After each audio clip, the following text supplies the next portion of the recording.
भगवान श्री कृष्ण की दिव्य विभूतियाँ। गीता अध्याय 10 विभूति योग। स्वागत है आपका आपके अपने आध्यात्मिक चैनल जीवन उपदेश में।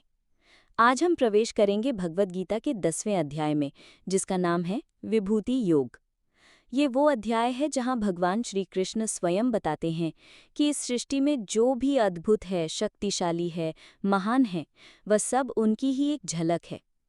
आइए समझते हैं भगवान की दिव्य विभूतियों को और जानने का प्रयास करते हैं कि ईश्वर की महिमा हमारे जीवन को कैसे बदल सकती है।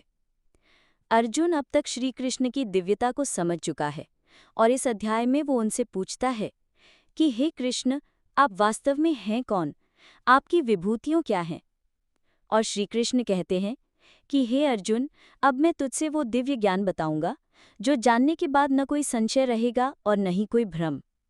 ये अध्याय हमें सिखाता है भगवान की महानता क्या है, वो सृष्टि में कैसे प्रकट होते हैं और हम उनकी उपस्थिति को कैसे पहचान सकते हैं। श्री कृष्ण कहते हैं, मैं ही सबका कारण हूँ, मुझसे ही सब उत्पन्न होता है। इसका अर्थ ये है कि जो प्रेम करता है, जो ज्ञान प्राप्त करता है, जो करुणा दिखाता है, जो त्याग करता है, वो सब श्री कृष्ण की विभूतियाँ हैं। ईश्वर को देखने के लिए आंखें नहीं बल्कि भाव की जरूरत होती है। श्री कृष्ण अर्जुन से कहते हैं कि जो मेरे प्रति श्रद्धा और प्रेम से युक्त हैं, मैं उन्हें वो बुद्धि देता हूँ जिससे वे मुझे प्राप्त कर सकें। यह हमें सिखाता है कि सच्चे प्रेम और भक्ति से भगवान मार्ग दिखाते हैं।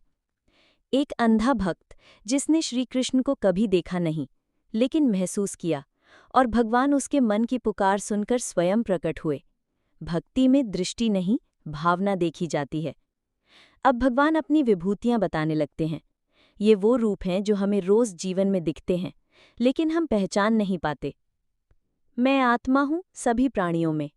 मैं ऋषियों में नारद हूँ, देवताओं में इंद्र हूँ, पर्वतों में हिमालय हूँ, नदियों में गंगा हूँ, जानवरों में सिंह हूँ, पक्षियों में गरुड़ हूँ, समय में मैं काल हूँ, स्त्रियों में कीर्ति, स्मृति, बुद्धि और क्षमा हूँ।